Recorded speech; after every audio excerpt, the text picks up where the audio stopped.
Shalom semuanya. Shalom yang di rumah. Apa kabarnya satu minggu ini? Pasti saya percaya semua kita dalam perlindungan Tuhan, amin. Mari kita persiapkan hati kita lebih lagi. Boleh kalau ada di kanan kirinya boleh disapa, boleh ditegur. Ayo kita siapkan.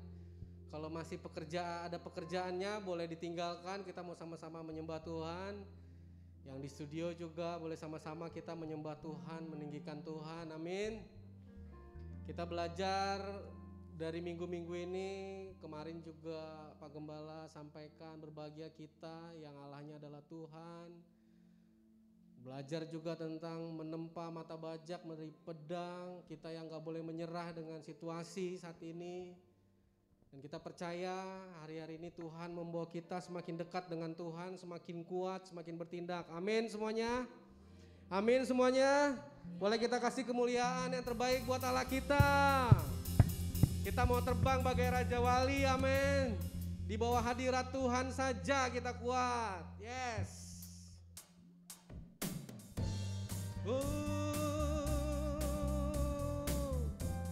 Amin Tuhan.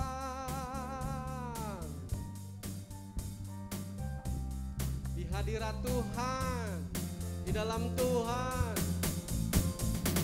dalam naungan sayap Tuhan kami kuat, karena Tuhan kami kuat, ya Tuhan. Oh, aku ingin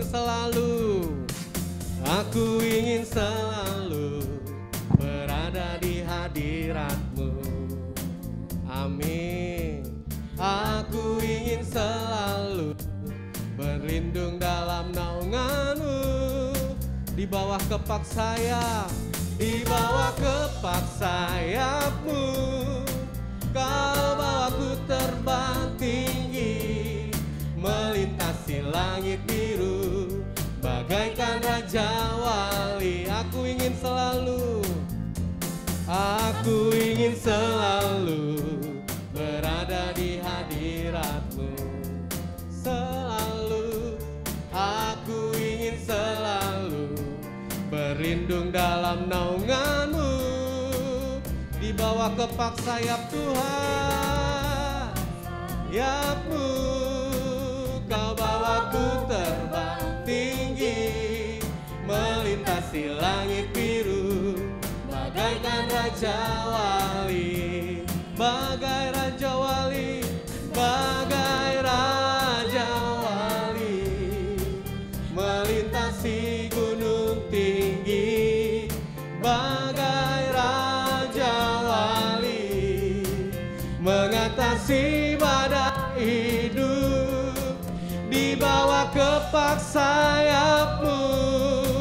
Kau bawaku terbang tinggi, melintasi langit biru, bagaikan Raja Wali, amin Tuhan. Oh, kami bersyukur punya Tuhan, kami bersyukur punya Allah yang adalah Tuhan. Kami mau berlindung dalam naungan sayap Tuhan, amin. Aku ingin selalu berada di hadirat-Mu. Oh, aku ingin selalu berlindung dalam naungan-Mu, di bawah kepak sayap-Mu. Kau bawa terbang tinggi, melintasi langit biru, amin. Bagaikan Raja Wali, bagai Raja Wali, bagai Raja Wali, melintasi gunung tinggi, bagai Raja Wali, mengatasi badai hidup, amin.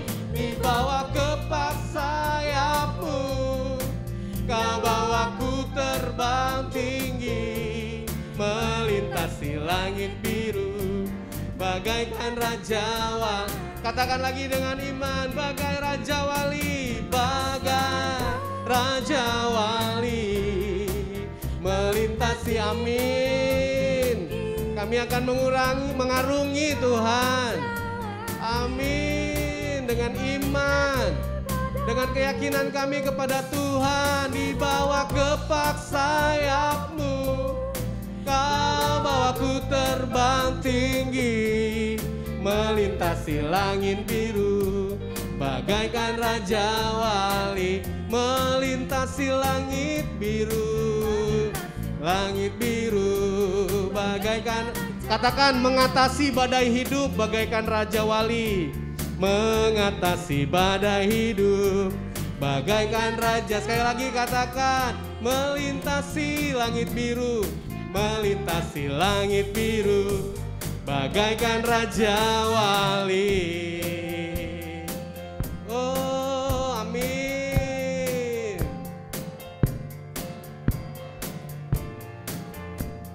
Amin Tuhan.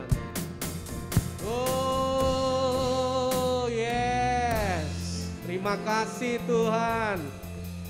Saya percaya kita semua tidak ada yang ragu untuk mengikut Tuhan, amin. Tiada yang ragu untuk melayani Tuhan sampai putih rambut. Tiada ku ragu lagi untuk mengikut-Mu Yesus. Katakan kanan kirinya kalau ada orang. Tiada ku ragu lagi, amin, untuk melayani-Mu. Walau banyak rintangan, dan badai pun menerpang, tiada ku ragu, tiada, untuk selamanya,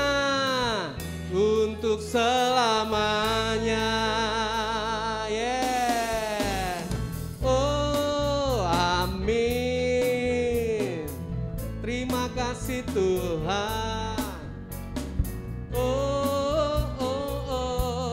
Katakan lagi, tiada ku ragu, tiada ku ragu lagi untuk mengikut-Mu Yesus. Tiada ku ragu lagi untuk melayani-Mu,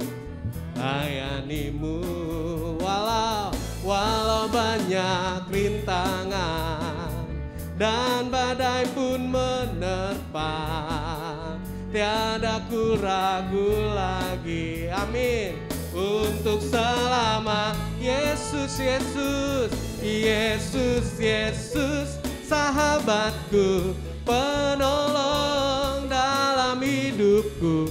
Ku rindu semua orang mengenal-Mu, ya. Engkau jalan kebenaran dan memberi hidup yang kekal bagi semua orang yang percaya padamu.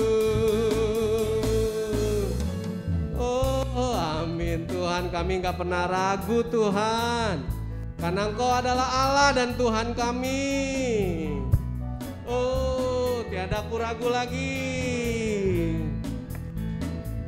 tiada ku ragu lagi untuk mengikut-Mu Yesus. Tiada ku ragu lagi untuk melayani-Mu.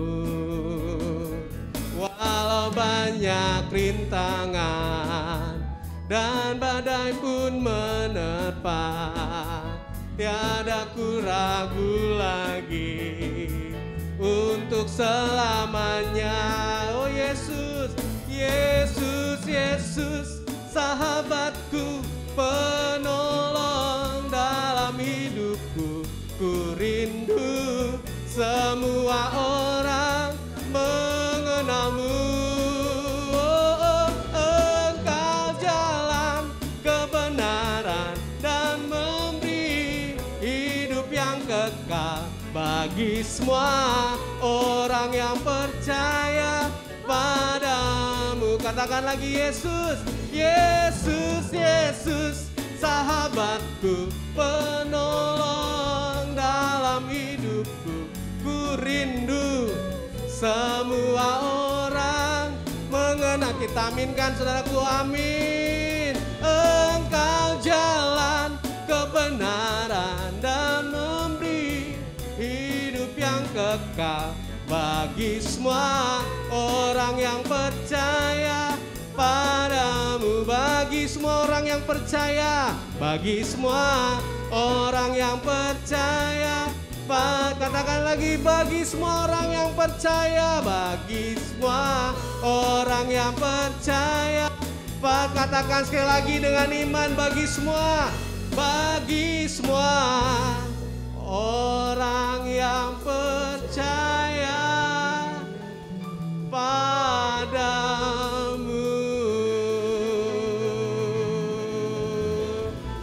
Amin Tuhan, kami terus percaya Tuhan. Kami mau terus percaya Tuhan, karena Tuhan penolong kami, Tuhan kami. Musim makan selalu berlalu, kasih Tuhan tetap abadi, tak akan berubah sampai selamanya. Ku tetap percaya. Ku yakin Tuhan memberkati, ku yakin Tuhan melindungi, burung di udara Tuhan pelihara, karena kasih-Nya. Katakan, Tuhan selalu menolongku, Tuhan selalu menolongku, selalu menjagaku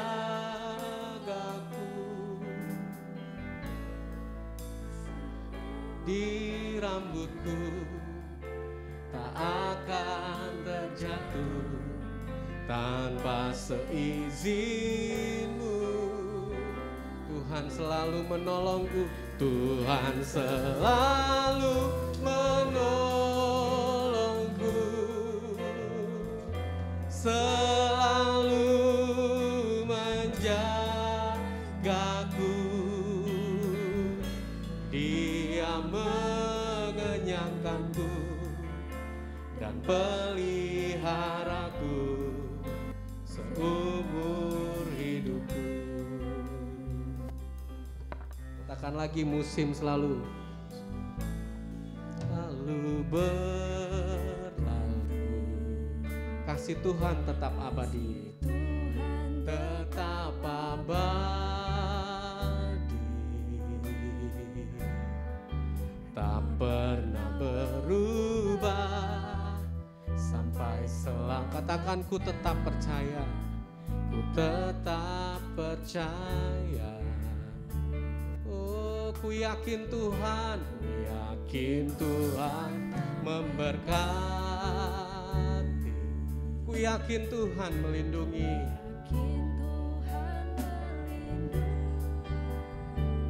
burung di udara Tuhan pelihara, burung di udara Tuhan pelihara, karena kasih-Nya. Tuhan selalu menolongku, selalu menjagaku, sehelai di rambutku tak akan terjatuh tanpa seizinmu. Tuhan selalu menolongku, amin, selalu menjagaku, Dia mengenyangkanku dan peliharaku seumur hidupku. Tuhan, Kau menolong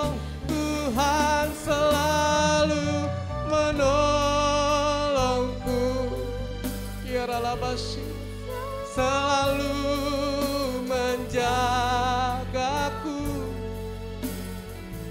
sehelai di rambutku tak akan terjatuh tanpa seizinmu. Tuhan selalu menolongku, selalu menjagaku.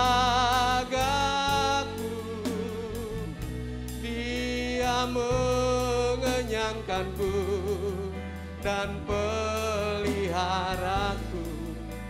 seumur hidupku. Oh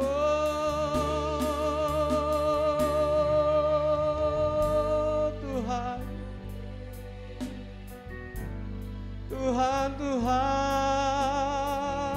kiara labasi, kiara labata kasya kata kiara labasi.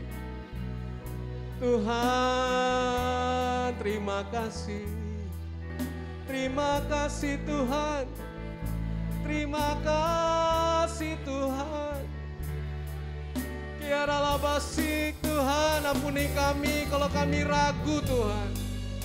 Ampuni kami Tuhan kalau kami sering ragu Tuhan. Tapi pagi hari ini kami mau percaya Tuhan, iman kami dibangkitkan Tuhan. Tidak pernah Tuhan tidak menolong kami.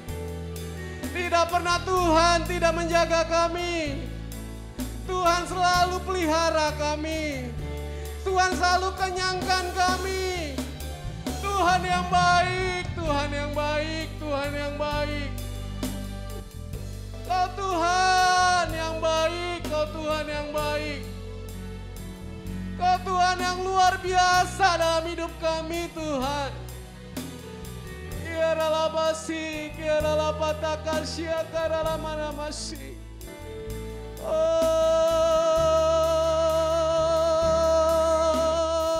Tuhan selalu menolongku, selalu menjagaku, sehelai di rambutku. Amin. Amin. Tanpa seizinmu, Tuhan, Tuhan, selalu menjagaku. Dia mengenyangkanku dan peliharaku seumur hidupku. Tuhan selalu menolongku, selalu menjagaku, sehelai di rambutku tak akan terjatuh tanpa seizinmu. Amin Tuhan, amin Tuhan. Tuhan selalu menolongku, selalu menjagaku. Dia mengenyangkanku dan peliharaku seumur hidupku. Katakan lagi saudaraku dengan ucapan syukur. Tuhan selalu menolongku, selalu menjagaku.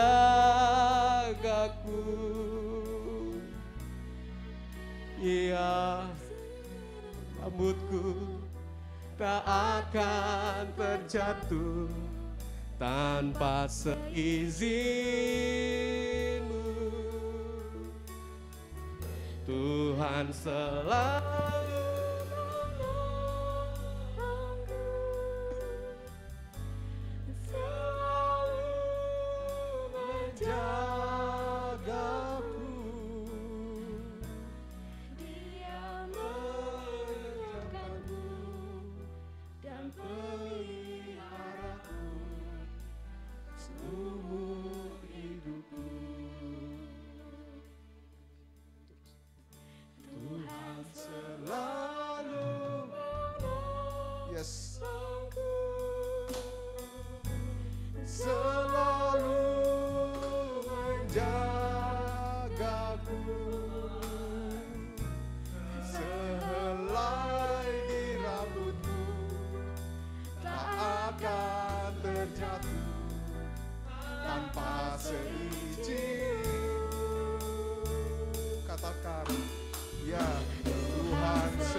menjagaku,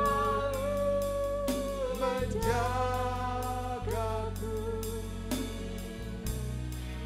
Dia mengenyangkanku dan peliharaku seumur hidupku.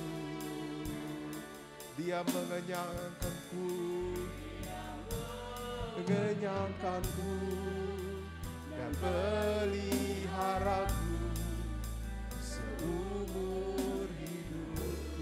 Katakan, dia mengenyangkanku, dia mengenyangkanku dan peliharaku seumur hidupku.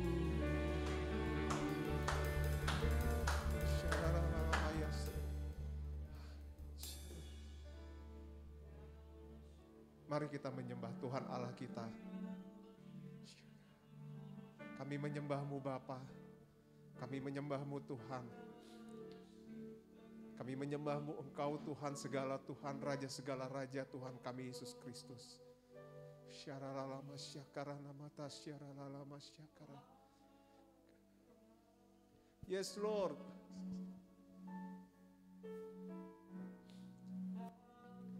Kiara nama syaralama yasyakara. Kami mengingat seluruh kebaikan kasih setia-Mu Tuhan. Kami mengingat Tuhan hal-hal yang dahsyat yang Engkau nyatakan kepada kami Tuhan. Dan kami juga mengingat Tuhan peringatan-peringatan-Mu Tuhan.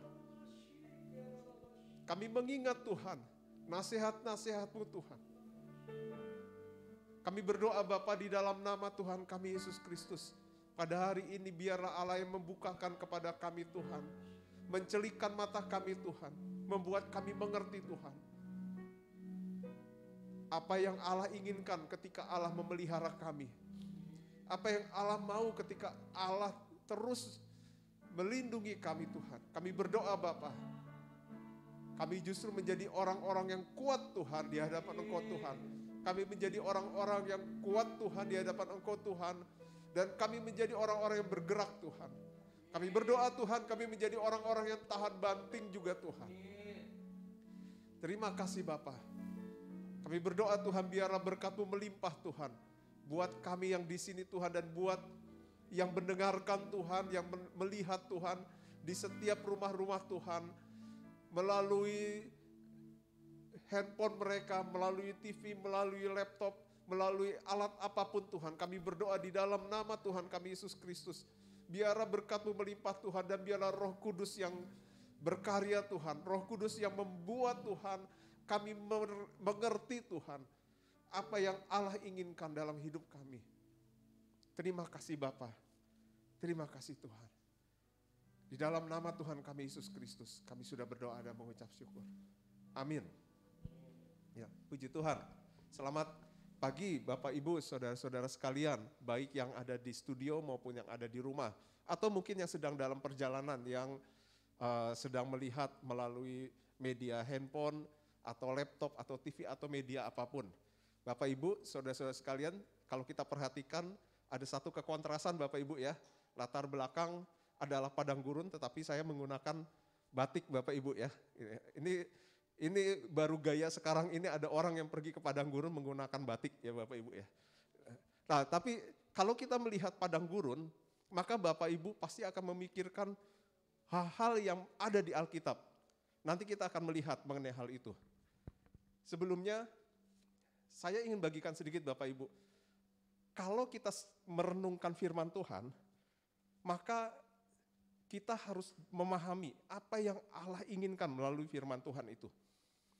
Salah satu metode yang sering saya lakukan adalah ketika saya membandingkan satu firman Tuhan dengan firman Tuhan lain. Itu salah satu metode yang sering saya lakukan. Kenapa saya lakukan itu?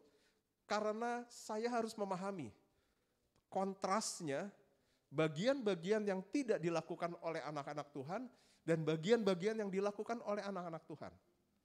Kita ambil contoh satu bagian. Kita melihat firman Tuhan yang bercerita mengenai singa, Bapak Ibu. Kalau kita melihat singa, maka kita akan melihat, ya Bapak Ibu bisa melihat di latar belakang saya, ya di sini.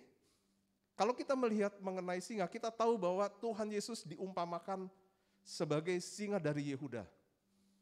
Di dalam kitab Wahyu dikatakan ketika gulungan tidak bisa dibuka, gulungan meterai itu tidak bisa dibuka, maka yang hanya bisa membuka itu ternyata hanya Tuhan kita Yesus Kristus. Dan dia diumpamakan sebagai singa dari suku Yehuda.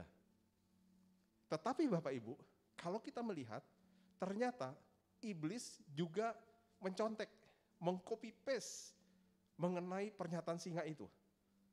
Kalau kita melihat di dalam 1 Petrus, maka Bapak Ibu akan melihat, ya saya bergeser di sini, Bapak Ibu akan melihat iblis pun diumpamakan seperti singa.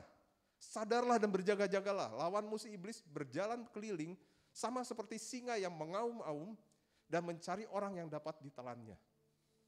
Artinya Bapak Ibu, kalau kita melihat perbandingan ini, ternyata kita bisa melihat bahwa ada singa yang diumpamakan, yang merupakan penggambaran dari Tuhan Yesus, tetapi juga ada singa yang merupakan penggambaran dari si iblis. Saya ambil contoh yang kedua, supaya kita bisa mengerti. Kalau Bapak Ibu melihat di dalam kitab Wahyu, maka Bapak Ibu akan melihat ada satu bagian firman Tuhan yang menceritakan mengenai tanda di tangan dan di dahi. Ini yang seringkali menjadi kontroversi Bapak Ibu. Ya, kontroversi kalau Bapak Ibu mungkin googling di internet, maka banyak orang yang bilang bahwa tanda itu adalah chip yang ditanam di tangan kita atau di dahi kita. Benar atau tidak Bapak Ibu mengenai hal itu? Kalau kita membandingkan firman Tuhan dengan apa yang ada di luar, maka itu sesuatu yang tidak tepat Bapak Ibu. Kenapa? Karena firman Tuhan dari dulu sampai sekarang tetap adanya, tetapi dunia mengalami satu perubahan. Kalau pada zaman dahulu orang bertransaksi dengan barter, kemudian orang bertransaksi dengan uang, kemudian teknologi semakin maju, orang menemukan kartu debit, kemudian orang menemukan kartu kredit, maka orang bisa bertransaksi dengan kartu kredit. Sekarang orang bisa bertransaksi lagi dengan metode yang baru lagi, dengan cara scan QR code. Artinya perkembangan dunia itu akan terus berkembang sehingga bisa jadi ada kemungkinan orang-orang akan bertransaksi hanya dengan menggunakan sesuatu yang ditanam di tangan kita. Tetapi apakah itu merupakan satu gambaran bahwa kalau seperti itu maka kita sudah jatuh di dalam dosa, kita seperti yang ada di kitab Wahyu ini, karena kita menerima tanda dan di tangan dan di dahi kita. Karena itu penting kita membandingkan satu bagian firman Tuhan lain, supaya kita bisa mengerti arti tanda di tangan dan di dahi itu apa. Mari kita lihat di satu firman Tuhan lain. Saya bergeser lagi, ini saya sering bergeser-geser Bapak Ibu ya, untuk bisa melihat firman Tuhan yang di belakang layar saya. Ya. Perhatikan Bapak Ibu, Ulangan 11 ayat 18, dikatakan demikian. Tetapi kamu harus menaruh perkataanku dalam hatimu dan dalam jiwamu, kamu harus mengikatnya sebagai tanda pada apa? Pada tangan, dan kemudian menjadi lambang di dahi kita. Kalau Bapak Ibu melihat, saya coba bergeser, mungkin saya tidak terlalu kelihatan di sini supaya bisa melihat latar belakangnya. Bapak Ibu akan melihat ada gambar di latar belakang seorang Yahudi yang menggunakan tanda di tangan dan di dahi. Ini yang disebut tefilin. Nah, ini yang diterjemahkan oleh orang Yahudi bahwa mereka kalau sekarang menyembah Tuhan, kalau sekarang mereka berdoa, mereka harus melakukan seperti itu, mengikat di tangan dan menaruh tanda di dahi. Tetapi kalau saya balik lagi Bapak Ibu, kalau kita melihat di dalam penulisan kitab Ulangan ini, maka kita akan menemukan bahwa yang ditaruh di tangan dan di dahi adalah apa? adalah perkataan. Ya, perkataanku, ya. Perkataanku. Di sini dikatakan perkataan-perkataan dari Musa yang tentunya datang dari Tuhan. Saya bisa mengatakan bahwa yang harus ditanam di dalam hati dan di dalam jiwa kita tentunya adalah perkataan-perkataan firman Tuhan. Dan itu harus menjadi tanda pada tangan kita dan lambang di dahi kita. Artinya apa? Lambang di dahi kita, ketika kita bergerak, ketika kita berpikir, kita akan selaras dengan firman Tuhan. Itu yang merupakan lambang di dahi kita. Kemudian kalau kita bekerja, maka kita juga akan selaras dengan firman Tuhan. Apa yang kita kerjakan, apa yang kita pikirkan, itu selaras dengan firman Tuhan. Oleh karena itu, kalau saya mengkontraskan Ulangan 11 ayat 18 dengan Wahyu, saya balik lagi ke sini, dengan Wahyu, maka Bapak Ibu akan melihat bahwa di dalam Wahyu, seharusnya orang yang tidak menerima tanda, orang yang menerima tanda di tangan dan dahi, itu merupakan satu hal yang kontras, artinya dia tidak menaruh firman Tuhan, perkataan Tuhan di dalam pikiran dan tangan kita, dan tangan mereka maksud saya. Kita akan balik lagi Bapak Ibu supaya kita cepat merenungkan apa yang dibagikan minggu lalu. Minggu lalu kita mengacu kepada 1 Raja-Raja 17 yang bercerita mengenai perjalanan Elia ketika dia sudah mengucapkan kata-kata nubuatan bahwa dalam 3,5 tahun tidak akan terjadi hujan di Israel. Dan kemudian kalau kita mengikuti, kita akan melihat bahwa Elia kemudian dia dibawa oleh Tuhan ke Sungai Kerit. Di situ diberikan roti dan daging secara mujizat oleh burung gagak, Bapak Ibu. Saya ingin memfokuskan kepada roti dan daging ini. Kalau kita perhatikan roti dan daging ini, saya ganti slide-nya dulu Bapak Ibu ya. Maka kita akan melihat di sini ya, ada burung gagak yang membawa roti dan daging kepada Elia. Kalau kita fokuskan kepada roti dan daging ini. Sekali lagi kita balik kepada hal yang saya ceritakan di awal tadi. Kita coba mengkontraskan ini. Kalau kita berbicara roti dan daging, apakah di Alkitab pernah ada satu cerita yang menceritakan mengenai roti dan daging ini? Kalau saya bertanya kepada Bapak, Ibu, dan saudara saya sekalian, bagian firman apa di Alkitab yang menceritakan mengenai roti dan daging ini? Maka semoga pemahaman kita sama, kita akan menemukan itu ketika bangsa Israel keluar dari tanah Mesir. Ketika mereka keluar dari tanah Mesir, mereka kemudian sampai di padang gurun dan kemudian Allah dengan mujizatnya memberikan mana. Dan kemudian pada pagi hari Allah memberikan mana kepada bangsa Israel dan kemudian pada sore hari Allah memberikan burung puyuh kepada bangsa Israel. Artinya berarti Bapak Ibu, pernah ada cerita di Alkitab sebelum Elia di mana ada satu bangsa yang menerima mujizat luar biasa, mereka cukup memungut mana dari tanah, kemudian mengolah menjadi roti, dan kemudian sore harinya burung puyuh tiba-tiba datang mendatangi kemah-kemah bangsa Israel, dan kemudian bangsa Israel tinggal memungut burung puyuh itu untuk dijadikan makanan. Firman Tuhan mengatakan demikian Bapak Ibu. Jadi, ia merendahkan hatimu, ini di Ulangan 8 ayat 3, ini adalah kata-kata Musa sebelum Musa berpisah. Musa mengatakan demikian, jadi ia merendahkan hatimu, membiarkan engkau lapar, dan memberi engkau makan mana, yang tidak kau kenal, dan yang juga tidak dikenal oleh nenek moyangmu. Untuk membuat engkau mengerti bahwa manusia hidup bukan dari roti saja, tetapi manusia hidup dari segala yang diucapkan Tuhan. Kata-kata ini kemudian nanti diulangi oleh Tuhan Yesus ketika dia ada di padang gurun. Berarti Bapak Ibu, kita akan melihat bahwa selalu dikontraskan firman Tuhan itu. Tuhan Yesus mengucapkan ini juga di padang gurun. Nah, kalau kita melihat di firman Tuhan ini, kita akan melihat bahwa makanan yang diberikan kepada bangsa Israel ini bukan makanan yang sembarangan Bapak Ibu. Kalau Bapak Ibu membaca di kitab Mazmur, maka di kitab Mazmur dikatakan bahwa mana itu adalah makanan malaikat. Jadi Bapak Ibu, kalau kita melihat di sini, bangsa Israel selama 40 tahun mereka makan mana yang merupakan makanan malaikat.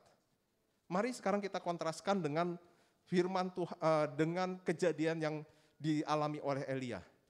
Elia selama 3,5 tahun, dia makan, waktu di Kerit dia makan roti dan daging, tetapi kemudian ketika dia pindah ke Sidon, ke Sarfat, maka dia di situ dikatakan dia makan roti.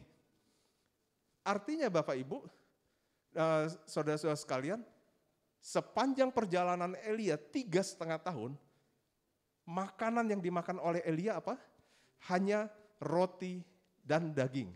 Ketika pindah ke Sarfat, di situ ditulis hanya roti saja. Kita kontraskan dengan bangsa Israel ini. 40 tahun bangsa Israel mereka makan roti dan daging ini. Kita coba lihat satu hal Bapak Ibu ya. Saya coba bandingkan hal ini dengan apa yang kita biasa lakukan sekarang ini. Saya coba ambil ilustrasi demikian. Kalau istri kita ya mengatakan pada hari ini, kita hari ini makan makanan olahan dari daging ayam ya. Oke. Nah, kita suami-suami berkata, anak-anak berkata, oke ya. Kemudian diolahlah hari ini ayam kecap. Kemudian besok harinya istri kita mengatakan, hari ini kita tetap makan ayam ya, olahan ayam, tapi kita ubah. Sudah bukan ayam kecap lagi, ya, ayam bakar. Kemudian kita berkata, oke, masih semangat. Hari ketiga, istri kita berkata, nggak apa-apa ya, olahan ayam lagi, tapi kita makan ayam saus Padang. Kemudian berlanjut ya, hari ke-5, ke-6, ke-7 sampai hari ke-30. Semua makanannya adalah olahannya ayam. Apa yang akan kita alami Bapak Ibu? Kita pasti akan merasa bosan. Kenapa? Walaupun dalam bentuk yang berbeda-beda, ayam goreng, ayam bakar, ayam bumbu kecap, ayam saus Padang atau ayam yang lain, tetap dasarnya adalah ayam. Dan pasti kita akan bosan. Saya senang satu perkataan yang ditulis oleh John Bevere di bukunya Kemenangan di Padang Belantara. Dia dikatakan demikian. Ada seorang anak yang pergi pergi penginjilan ke pedalaman. Di sana itu mereka dilayani oleh gereja setempat dengan baik. Tetapi makanannya setiap hari adalah ayam. Dan itu 2 minggu kalau tidak salah. Kemudian ketika dia pulang kembali ke rumah, dia tanya kepada ibunya, hari ini kita makan apa ya? Mama, kemudian mamanya berkata, Mama akan mengolah ayam ya, Mama akan bikin daging olahan dari ayam. Kemudian anak itu berkata, oh Tuhan, Mama gak usah masak dulu, kita pergi keluar aja, kita cari burger. Kenapa? Karena dia 2 minggu bosan makan ayam. Dan sekarang apa yang dialami oleh Elia dan dialami oleh bangsa Israel. Mereka makan makanan yang sama selama 40 hari, Elia makan makanan yang sama selama 3,5 tahun. Ini berbicara apa Bapak Ibu? Ini berbicara mengenai, saya menyebutnya adalah roti harian. Apa yang disebut roti harian? kita bisa membaca itu di dalam doa murid.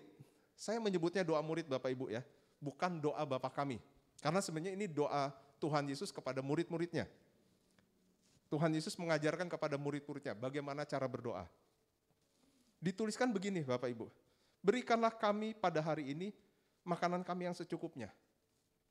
Kalau di dalam bahasa Yunani, itu ditulis epiosius artos, yang artinya kira-kira roti yang diperlukan pada hari ini. Dengan kita memandang seperti ini, maka kita bisa melihat bahwa ada makanan atau roti harian yang harus kita makan setiap hari. Saya berikan ilustrasinya seperti ini Bapak Ibu. Berikanlah kepada kami pada hari ini makanan kami yang secukupnya. Kebetulan kalau Bapak Ibu bisa download, di situ ada Alkitab Indonesia Literal Translation, di situ ditulis berikanlah kepada kami hari ini roti kami sehari-hari. Ini berbicara apa Bapak Ibu? Ini berbicara bahwa setiap hari kita harus mendapatkan roti harian. Ini ketika ini saya renungkan, saya kemudian mendapatkan satu gambaran dari Tuhan. Bahwa setiap hari kita harus dapatkan roti harian itu, yaitu firman Tuhan setiap hari. Kenapa? Karena firman Tuhan itu bukan seperti kue ulang tahun yang diberikan hanya pada saat-saat tertentu. Kalau ulang tahun berarti hanya setahun sekali. Tetapi firman Tuhan itu adalah roti harian yang diberikan setiap hari. Dan kita harus bertanya kepada Tuhan, apa yang Engkau berikan Tuhan pada hari ini? Roti harian apa? Firman Tuhan apa yang Engkau berikan hari ini supaya saya mau melakukannya? Bangsa Israel gagal dalam menanggapi ini, Bapak Ibu. Tetapi Elia, dia, kalau kita mengikuti cerita selanjutnya, saya ceritakan dulu mengenai Elia, Bapak Ibu ya. Elia kemudian dia pergi ke Sarfat, daerah Sidon, dan dia tidak menumpang di rumah orang kaya atau janda kaya. Tetapi Tuhan hanya menunjukkan kepada janda miskin, bahkan saya katakan miskin melarat. Dan di sini dikatakan bahwa janda tersebut itu mengatakan bahwa ini adalah tepung terakhir saya dan anak saya akan mati. Tetapi kemudian Elia mengatakan demikian. Tepung dalam tempayan ini itu tidak akan habis dan minyak dalam buli-buli itu tidak akan berkurang sampai pada waktu Tuhan memberi hujan ke atas muka bumi. Itu ada di 1 Raja-Raja 17 ayat 14. Artinya apa Bapak Ibu? Artinya Tuhan menyediakan setiap hari roti harian kita. Dan itu harus kita dapatkan dari Tuhan. Kemudian, kalau kita berbicara mengenai garis besar mengenai Elia ini, maka kita tahu bahwa ini berbicara mengenai pemeliharaan Tuhan. Pada waktu pemeliharaan Tuhan, apakah kita hanya diam-diam saja, atau kita santai-santai saja, karena kita dipelihara oleh Tuhan? Tapi apakah ada sesuatu yang lain yang sebenarnya Tuhan mau nyatakan kepada diri kita? Saya sudah ceritakan satu hal tadi, roti harian. Artinya di dalam pemeliharaan Tuhan, kita justru harus semakin tekun untuk mendapatkan roti harian itu setiap hari. Itu yang pertama Bapak Ibu. Yang kedua, apakah yang Tuhan ingin nyatakan? Kalau kita melihat cerita selanjutnya, maka Elia dan janda tersebut mengalami satu kedukaan karena anak janda tersebut jatuh sakit bahkan sampai meninggal. Kalau begitu, berarti di dalam pemeliharaan Tuhan, kita juga mungkin akan mengalami hal-hal yang tidak mengenakan atau hal-hal yang sepertinya kita anggap satu hal yang negatif. Tetapi perhatikan, apa respon Elia? Elia meresponnya, walaupun dia mengatakan bahwa awalnya dia mengatakan bahwa kenapa ini terjadi Tuhan, tetapi yang dia lakukan adalah dia kemudian berkata kepada Tuhan, Tuhan bangkitkanlah anak ini, dan anak ini kemudian dia bangkit. Kita kontraskan dengan respon yang dialami oleh bangsa Israel, Bapak Ibu. apa yang mereka lakukan setelah mereka dapat makanan harian setiap hari. Mereka dapat roti, mereka dapat daging setiap hari, tetapi ketika mereka masuk ke tanah Kanaan, mereka gagal meresponi maksud Tuhan. Sehingga mereka, generasi pertama bangsa Israel, tidak bisa masuk ke dalam tanah Kanaan. Kemudian Bapak Ibu, kalau kita melihat selanjutnya, Bapak Ibu akan melihat selanjutnya bahwa apa yang dilakukan oleh Elia, adalah tujuannya supaya nanti kalau Bapak Ibu akan melihat di 1 Raja-Raja 18 ayat 1 sampai 40, itu dikatakan terjadi satu peperangan antara Elia melawan 450 Nabi Baal dan 400 Nabi Asyera. Saya skip dulu di sini Bapak Ibu ya. Saya ingin kita lihat dulu satu hal dulu di sini. Berarti Bapak Ibu, di padang gurun atau pada waktu di pemeliharaan kita, Tuhan ingin kita memiliki motivasi mencari yang benar. Mencari Tuhan yang benar. Ketika kita dapatkan makanan harian, kita memiliki motivasi yang benar bagi Tuhan. Mari kita coba renungkan. Apakah motivasi kita masih benar di hadapan Tuhan ketika kita dalam pemeliharaan Tuhan? Ada banyak orang yang salah menanggapi hal itu. Mereka justru menganggap bahwa ini sesuatu keadaan yang santai. Tetapi tidak Bapak Ibu. Justru kita harus punya motivasi yang benar untuk mencari Tuhan. Itu yang pertama. Yang kedua tadi saya sudah ungkapkan bahwa kita harus memperoleh roti harian, yaitu firman Allah setiap hari. Penting Bapak Ibu, saya katakan ini sangat penting. Ketika kita kehilangan memperoleh roti harian itu, ketika kita kehilangan memperoleh roti harian itu, firman Allah setiap hari, maka kita akan bergerak dengan cara berpikir kita. Kalau kita kontraskan lagi Bapak Ibu kepada cerita mengenai tangan dan dahi tadi, artinya apa? Ketika firman Allah itu tidak ada di dalam pikiran kita, di dalam tangan kita, berarti ketika kita bekerja, ketika kita berpikir, kita menggunakan apa? Kalau firman Allah itu tidak ada di dalam pikiran kita dan di dalam tangan kita. Tentunya menggunakan dengan hal-hal yang lain. Bisa menggunakan dengan hikmat dunia, bisa menggunakan dengan nasihat-nasihat yang belum tentu benar. Karena itu penting Bapak Ibu, untuk dapatkan firman Allah setiap hari. Minta kepada Allah, firman apa yang Engkau mau berikan kepada saya hari ini. Itu yang kedua. Yang ketiga, makanan harian adalah sesuatu yang dibutuhkan, bukan yang diinginkan. Perhatikan Bapak Ibu, makanan harian adalah sesuatu yang kita butuhkan. Berarti firman Tuhan yang diberikan kepada diri kita, itu adalah sesuatu yang kita butuhkan, bukan yang kita inginkan. Kalau misalnya kita menginginkan hari ini, saya supaya bisa makan yang enak Tuhan. Tapi ternyata Tuhan mengatakan bahwa itu bukan yang kamu butuhkan, itu yang kamu inginkan. Maka kita harus memiliki hati berserah kepada Tuhan, mengatakan bahwa kehendak-Mu yang terjadi dalam hidup saya Tuhan. Yang penting kita mengerti bahwa makanan harian itu harus kita makan, yaitu firman itu harus kita makan, dan kita bergerak sesuai dengan firman Tuhan itu. Itu yang ketiga Bapak Ibu. Yang keempat, siapa diri kita? Ini saya semakin lama semakin mengecil ya Bapak Ibu. Ya. Siapa diri kita? Itu akan diungkapkan oleh Allah di dalam masa pemeliharaan. Kenapa? Karena yang pertama, ketika kita memiliki motivasi yang benar, kemudian kita mendapatkan firman Allah, roti harian setiap hari, dan roti harian itu dimakan oleh kita setiap hari, maka Tuhan akan membongkar diri kita. Tuhan akan membongkar diri kita. Cerita yang menarik adalah di buku Kemenangan di Padang Belantara oleh John Bevere. John Bevere mengatakan demikian. Ketika suatu saat, ketika dia berdoa, Tuhan mengatakan kepada John Bevere, aku akan membentuk engkau supaya menjadi lebih baik lagi, supaya menjadi lebih luar biasa lagi.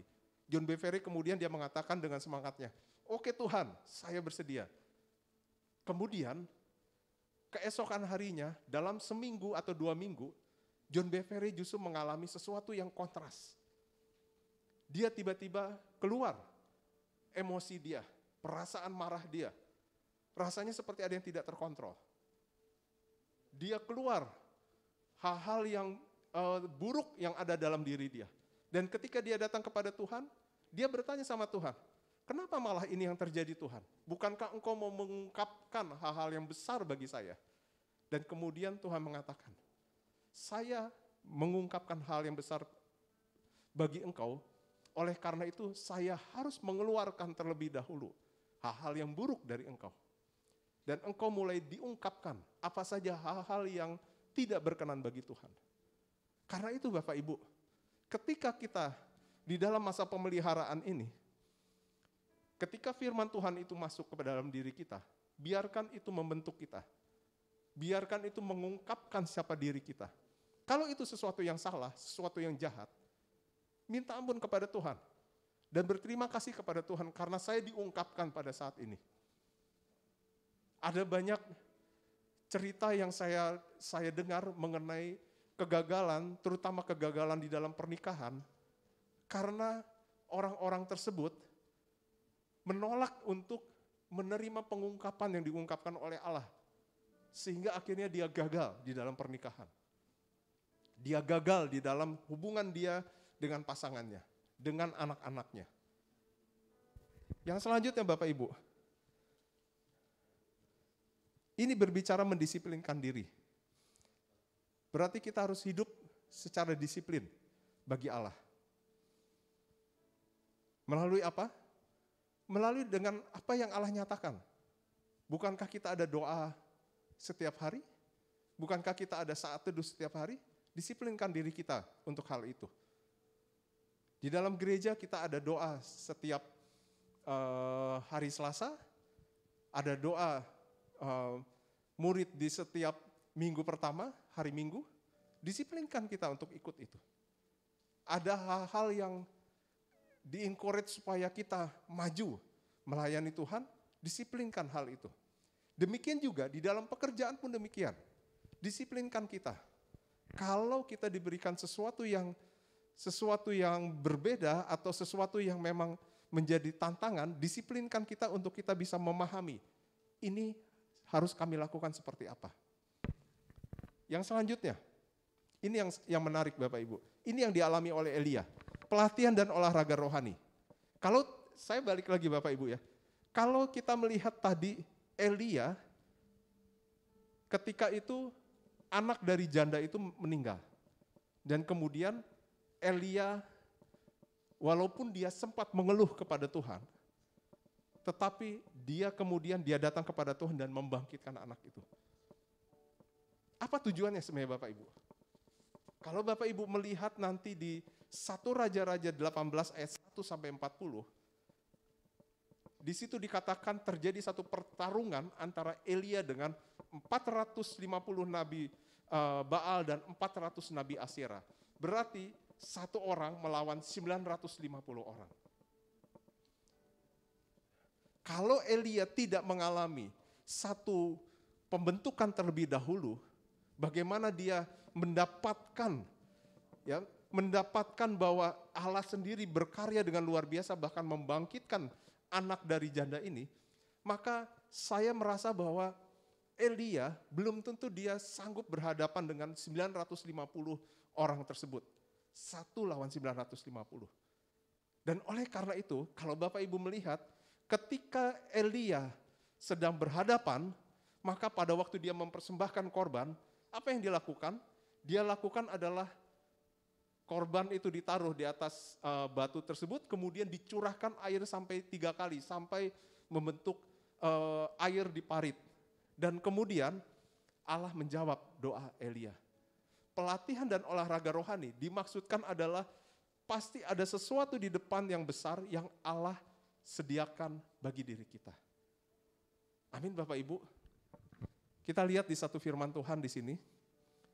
Saya menyingkir sedikit Bapak Ibu supaya bisa dilihat ya firman Tuhannya. Tetapi jauhilah tahayul dan dongeng nenek-nenek tua. latihlah dirimu beribadah, latihan badani terbatas gunanya. Tetapi ibadah itu berguna dalam segala hal. Karena mengandung janji, baik untuk hidup ini, maupun untuk hidup yang akan datang. Coba kita perhatikan ini. Jauhilah tahayul dan dongeng nenek-nenek tua. Artinya berarti ada pemahaman-pemahaman yang lama yang kita harus jauhkan. Bagaimana cara menjauhkannya? Dengan dipenuhi oleh firman Tuhan setiap hari. Karena itu kenapa kita harus memperoleh roti harian itu setiap hari. Pastikan itu Bapak Ibu. Kemudian yang kedua, latih dirimu beribadah. Firman Tuhan jelas mengatakan, latih dirimu beribadah. Artinya, dalam hal ini, beribadah bukan seperti untuk dilihat oleh orang. Tuhan Yesus sendiri kan mengatakan bahwa kalau engkau berdoa, masuklah ke kamar. Supaya hanya engkau dengan Bapamu saja. Engkau berhubungan di situ. Engkau memiliki koneksi di situ dengan Bapa di sorga. Maka di sini dikatakan bahwa engkau ketika dalam masa pemeliharaan ini, latih dirimu beribadah. Paksa diri kita. Kita punya waktu 24 jam. Saya sering bercerita begini. Dalam 24 jam itu, saya bekerja kira-kira anggap 10 jam.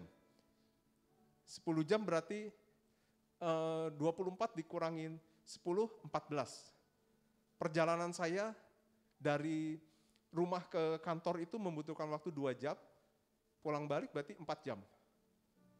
Ya, tadi 24 dikurangin 10, 14, dikurangin 4, berarti tinggal 10.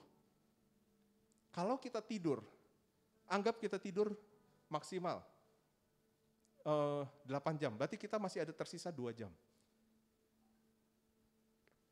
1 jam kita pakai untuk menyembah Tuhan, masih cukup Bapak Ibu. Masih cukup. Kalau kita membuat satu perhitungan seperti itu, maka kita tahu bahwa kita memang harus melatih diri kita beribadah. Firman Tuhan mengatakan, latihan badani itu terbatas gunanya. Firman Tuhan ini mengatakan bahwa memang penting latihan badani. Penting kita berolahraga. Saya pun sampai sekarang masih memaksakan diri untuk berolahraga. Terutama karena saya memiliki komorbid. Tetapi firman Tuhan mengatakan, di luar dari latihan badani tersebut, kita harus juga melatih diri kita beribadah. Karena ibadah itu berguna dalam segala hal. Dan yang paling penting, ketika kita beribadah, ketika kita memiliki hubungan pribadi dengan Tuhan, kita menangkap janji Tuhan. Dan janji itu akan spesifik kepada masing-masing kita. Janji saya kepada pemimpin pujian tadi, Bang Deprido, itu pasti akan berbeda. Janji saya kepada para pemain musik tadi berbeda. Saya tidak bisa mengcopy janji Bang Deprido kepada diri saya. Saya harus mendapatkan sendiri janji itu dari Tuhan. Dan itu hanya bisa diperoleh ketika kita melatih diri kita beribadah. Kenapa? Karena itu akan mengandung janji baik untuk hidup ini, artinya untuk kehidupan kita pada saat ini, maupun untuk kehidupan kita nanti ke depan. Sampai kedatangan Tuhan yang kedua kalinya. Amin Bapak Ibu. Bukankah ini merupakan satu hal yang luar biasa? Bahwa kalau kita mendapatkan ini, maka kita mendapatkan isi hati Tuhan. Kita mengerti Tuhan mau apa Tuhan dalam diri kita. Saya ulangi lagi Bapak Ibu dari awal. Motivasi yang benar. Artinya hati kita memiliki motivasi yang benar dalam mencari Tuhan, mendengarkan suara Tuhan. Yang kedua, dapatkan roti harian setiap hari, yaitu firman Allah. Katakan kepada Tuhan, saya harus dapatkan Tuhan, roti harian saya setiap hari. Karena itu dibutuhkan oleh tubuh rohani saya untuk makanan saya sehari-hari. Itu berbicara yang ketiga tadi, yang dibutuhkan. Yang keempat, katakan kepada Tuhan, kalau engkau mau mengungkapkan siapa diri saya, ungkapkan Tuhan. Kalau itu hal-hal yang buruk diungkapkan, ungkapkan Tuhan. Supaya saya Tuhan mengalami pembentukan Tuhan. Dan kemudian kita mendisiplinkan diri ketika itu sudah diungkapkan. Yang keenam kemudian kita tahu bahwa ada satu pelatihan dan olahraga rohani yang Tuhan berikan. Terima itu dari Tuhan. Sekali lagi dikatakan bahwa latihan badani terbatas gunanya, tetapi ibadah itu berguna dalam segala hal. Karena mengandung janji baik untuk hidup ini maupun untuk hidup yang akan datang. Amin Bapak Ibu. Bukankah ini sesuatu hal yang menggairahkan diri kita? Mari kita sama-sama berdoa.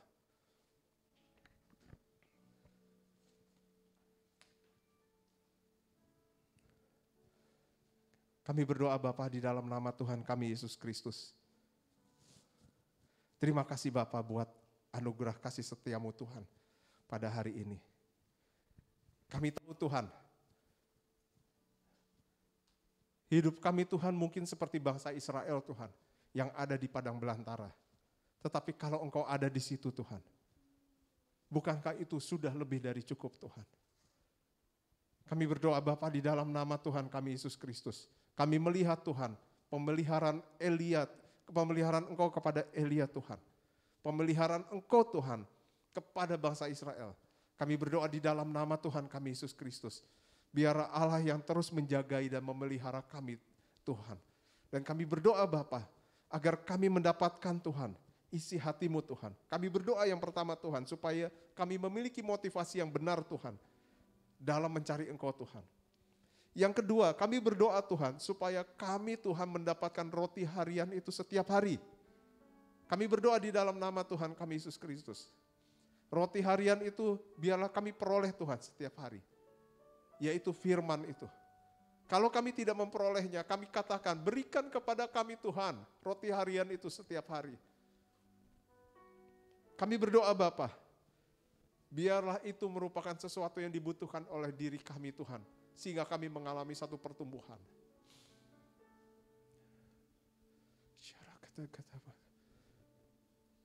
Dan kami berdoa Bapa, kami tahu Tuhan, bahwa ketika dalam masa pemeliharaan ini, Allah akan menyingkapkan siapa diri kita.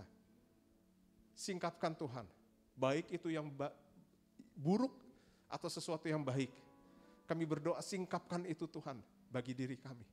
Singkapkan Tuhan, supaya kami bisa mengerti Tuhan. Supaya kami bisa memahami Tuhan. Dan supaya kami bisa menjadi bergerak lebih maju Tuhan bagi Engkau Tuhan. Karena kami tahu Tuhan, kadang-kadang kami tidak bisa bergerak maju Tuhan oleh karena hal-hal yang menghalangi kami Tuhan. Sesuatu yang Allah singkapkan itu membuat kami bisa bergerak lebih leluasa Tuhan.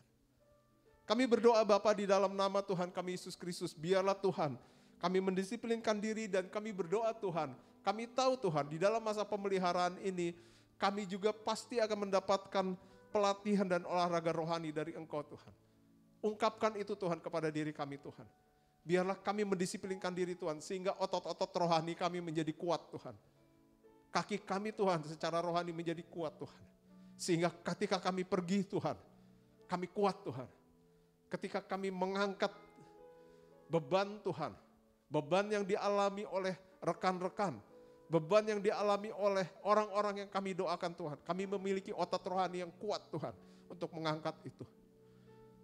Secara kata-kata, terima kasih Tuhan. Dan kami berdoa Tuhan, biarlah Tuhan, kami Tuhan, terus Tuhan melatih diri kami Tuhan, di dalam beribadah Tuhan. Firman Tuhan katakan sekali lagi, tetapi jauhilah tahayul dan dongeng nenek-nenek Tuhan. Latihlah dirimu beribadah. Latihan badani terbatas gunanya, tetapi ibadah itu berguna dalam segala hal. Karena mengandung janji baik untuk hidup ini maupun untuk hidup yang akan datang. Terima kasih Tuhan.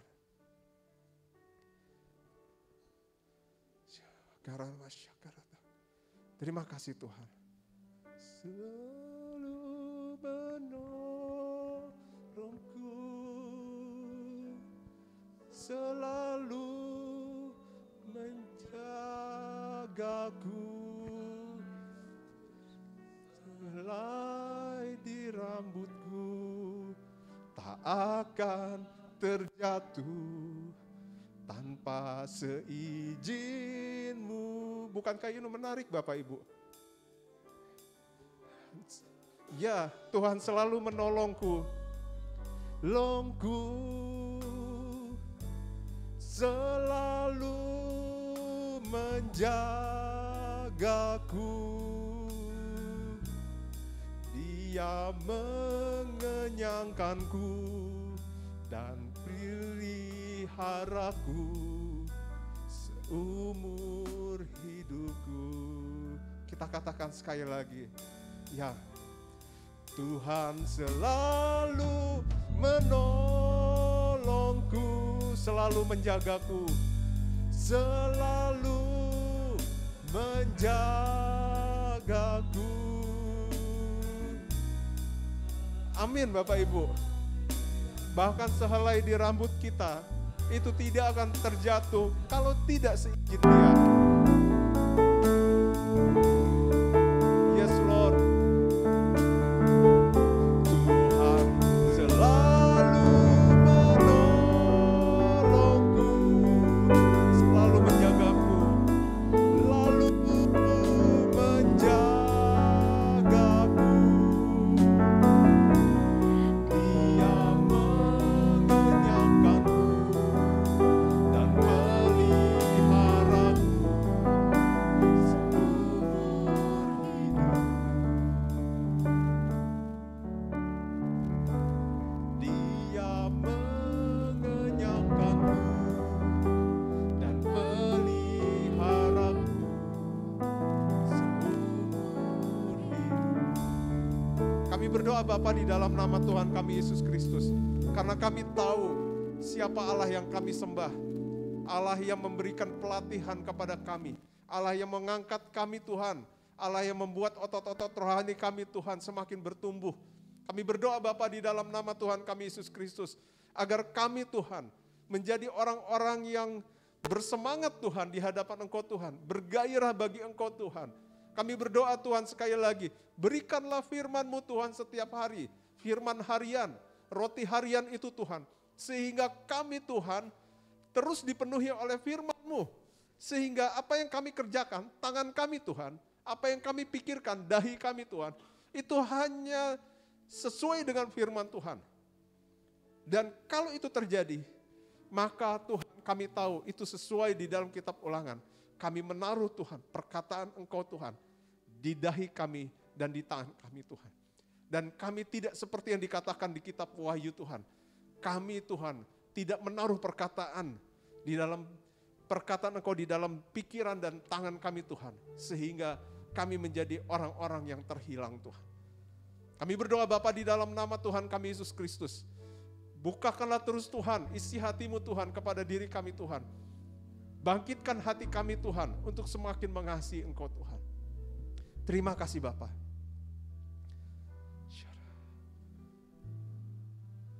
Kita akan tutup ibadah kita pada hari ini. Biarlah berkat dari Allah Bapa, kasih daripada Tuhan kita Yesus Kristus, dan persekutuan dari Roh Kudus itu menyertai kita. Selain menyertai kita, itu membawa kita semakin naik, semakin maju di hadapan Tuhan.